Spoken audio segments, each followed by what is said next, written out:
अब मैं आपको एक प्रोसीजर बताने जा रहा हूं कि आपने कैसे इस मामूली से डब्बे के साथ स्वयं को संपूर्ण रूप से निरोगी कर लेंगे। इसमें सबसे पहले आप पानी भरेंगे।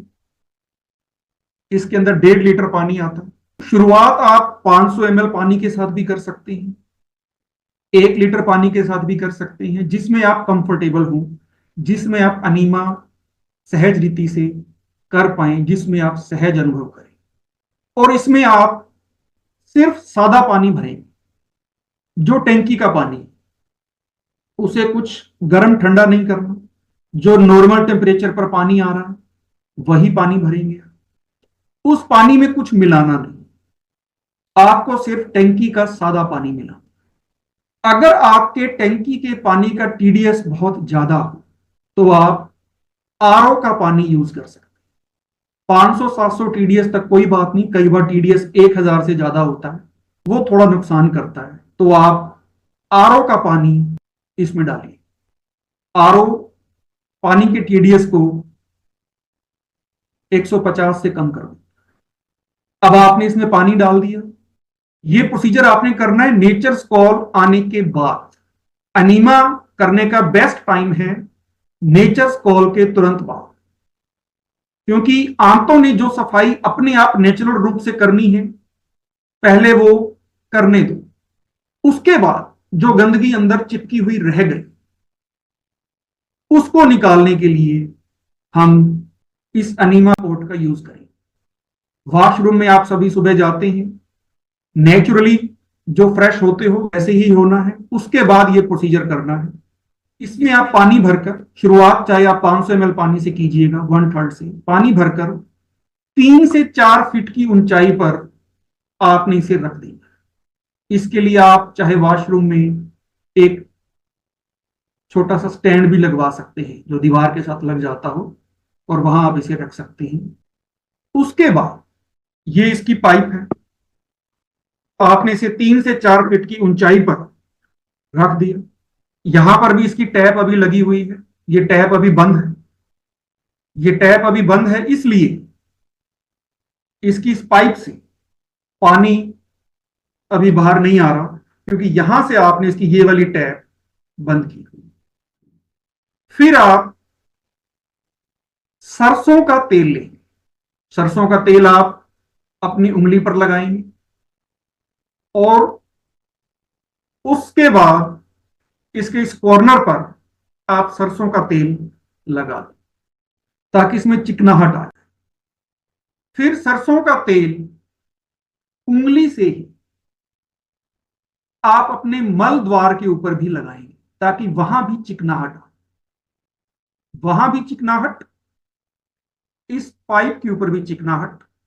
जब दोनों जगह चिकनाहट होगी तो इसे आप अपने मल द्वार में बहुत आसानी से इंसर्ट कर पाएंगे बिना किसी प्रेशर।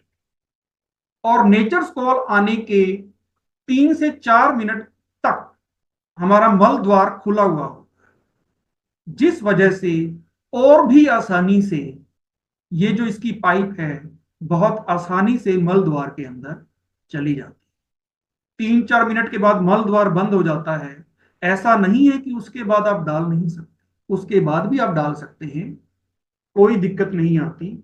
इसे डालना बिल्कुल सेफ एंड सिक्योर। और इसकी लंबाई होगी लगभग 1.5-2 फुट के आसपास। और हमारी बड़ी आंत का जो स्ट्रक्चर है ऐसा घुमावदार स्ट्रक्चर है, तो उस घुमावदार स्ट्रक्चर को पूरी तरह से कैलकुलेट किया जाए तो बड़ी आंत की लंबाई कैलकुलेट की जाए तो 25 फीट बन जाती है। 25 फीट, तो मतलब आप बड़ी आंत में 25 फीट लंबी पाइप डाल दो तब तक कोई दिक्कत नहीं। और इसकी तो लंबाई ही 1.5 से 2 फीट है, बिल्कुल सेफ एंड सिक्योर। और 1.5 से 2 फुट भी डालने की आवश्यकता नहीं पड़ती, आप इसे आधा फीट भी डाल लेंगे तो सफिशिएंट है, सिर्फ इतनी, दैट्स ऑल। पूरी 1.5-2 फीट चली जाए तो भी कोई दिक्कत नहीं। आपने हल्की सी इसकी टैप खोल देनी है और थोड़ा सा पानी बाहर निकाल देना है और टैप को फिर से बंद कर। ताकि इतने पोर्शन में अगर जो एयर है, एयर अगर इतने पोर्शन में अगर कोई एयर भी है तो वो भी बाहर निकलता। उसके बाद आपने बैठे बैठे अपने मल द्वार में इसे इंसर्ट करना है।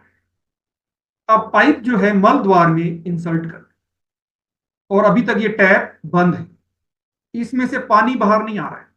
अब आपने अपने वॉशरूम में एक चटाई बिछा लेनी। ये एक चटाई जो है आपने बिछा लेनी है। ये चटाई बिछाने के बाद आपने पेट के बल लेट जाना।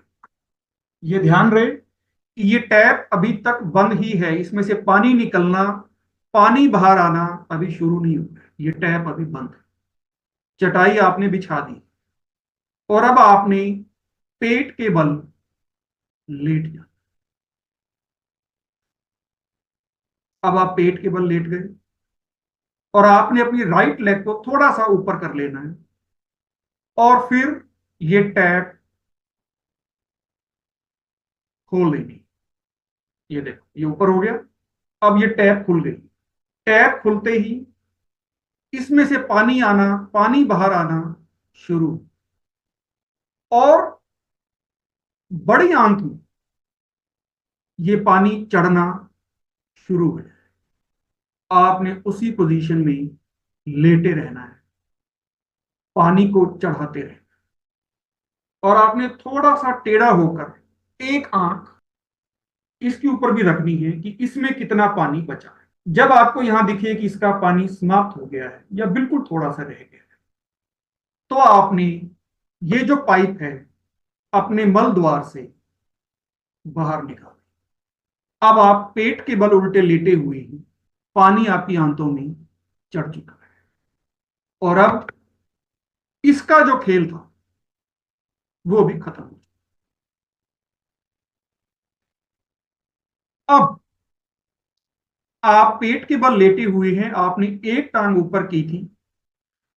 इस पोज के अंदर पानी बहुत सही विधि से आंतों में चढ़ता है और पूरी आंत में अभी वो पानी गया नहीं है। वो पानी आंतों की सभी दीवारों के साथ अभी टकराया नहीं है। अब हमारा अगला स्टेप शुरू होता है। अभी आपने राइट लेग ऊपर की थी, राइट लेग सीधी करेंगे, आप लेफ्ट लेग को ऊपर करेंगे और कुछ सेकंड, 30 से 60 सेकंड आप उस पोजीशन में बैठेंगे। फिर लेफ्ट लेग सीधी करेंगे, राइट लेग ऊपर करेंगे। फिर आप लेफ्ट राइट करवटें बदलेंगे।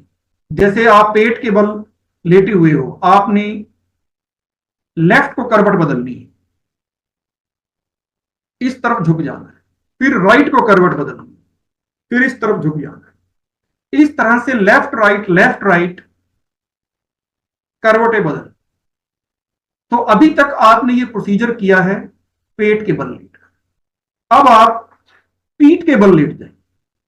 पीठ के बल लेटकर अब आपने लेफ्ट राइट करवटें बदल।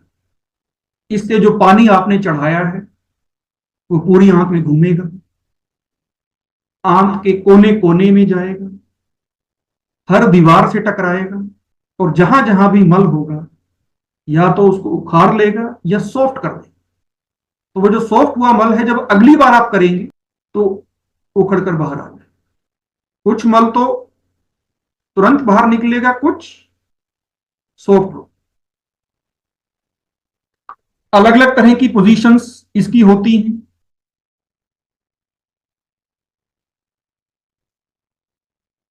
ये देखिए,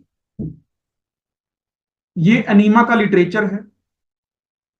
जब आप अनीमा पॉट खरीदेंगे तो उसके साथ आपको ये लिटरेचर भी मिलेगा उस बॉक्स के अंदर, और इसके अंदर भी अलग अलग पोजीशंस बताई गई हैं। जो पोजीशंस मैंने आपको अभी बताई हैं, उसके अलावा ये सभी पोजीशंस भी आपको ट्राई करनी है। शुरुआत में हर पोजीशन अगर आप 10-10 सेकंड के लिए भी कर लें तो बहुत है। शुरुआत में अगर आप 2 या 3 मिनट भी होल्ड कर लें तो बेहतर है।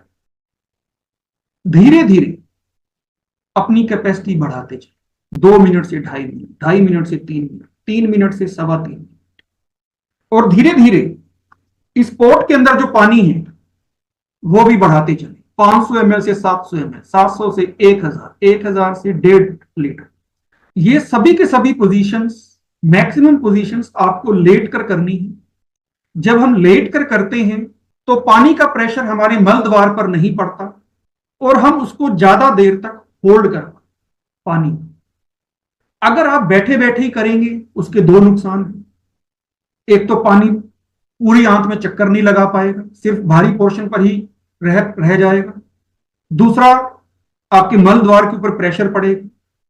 पेट के बल, पीठ के बल जब आप लेट जाते हैं तो प्रेशर आपकी पीठ पर और आपके पेट पर पड़ता है, आपके मल द्वार पर नहीं, जिससे आप उसे होल्ड कर पाते। जितना आप होल्ड कर पाएंगे उतना बेहतर रिजल्ट। शुरुआत में अगर आप 2 या 3 मिनट भी होल्ड कर ली तो बेहतर है। धीरे धीरे अपनी कैपेसिटी बढ़ाते चले, 2 मिनट से 2.5 मिनट, 2.5 मिनट से 3 मिनट, 3 मिनट से 3.25 मिनट, धीरे धीरे कैपेसिटी बढ़ाते हुए इसे 15 मिनट तक। फिर जितना समय आप कंट्रोल कर पाए बहुत अच्छा। अब आपको लगे कि अब नहीं हो तो बैठ जाएं टॉयलेट सीट पर जाकर और वहां पर जाकर सारा पानी निकाल दें। गंदा, काला, बदबूदार पानी बाहर निकले। ये वो सारी गंदगी थी जो हम अपने साथ लेकर घूम रहे थे और ये गंदगी ही हमें स्वस्थ नहीं होने देगी। अब आपका सवाल होना चाहिए कि ये प्रोसीजर कब तक करना होगा, कितनी बार करना होगा। नॉर्मली अगर अनीमा को सुबह शाम 2 बार किया जाए तो 6 महीने लगते हैं पूरी आंत की सफाई में। 15-15 मिनट तक, 15 मिनट सुबह, 15 मिनट शाम डेली किया जाए तो 6 महीने में आपकी पूरी आंत की सफाई। और अगर किसी ने गंद ज्यादा खाया है, फास्ट फूड, जंक फूड ज्यादा खाया है, 7 महीने, 8 महीने, 10 महीने भी लग सकते हैं, किसी किसी को इससे भी ज्यादा लग सकता है। तो ये पता कैसे चलेगा कि आंत पूरी साफ हो गई है या नहीं? जब आप आंतों में सफेद पानी चढ़ाओ, 15 मिनट होल्ड करो, उस पानी को वॉशिंग मशीन की तरह घुमाओ और फिर उसे बाहर निकाल दो और सफेद पानी ही बाहर निकले, बस समझ लेना कि यह आपकी जिंदगी का आखिरी अनीमा। इसके बाद आपको नहीं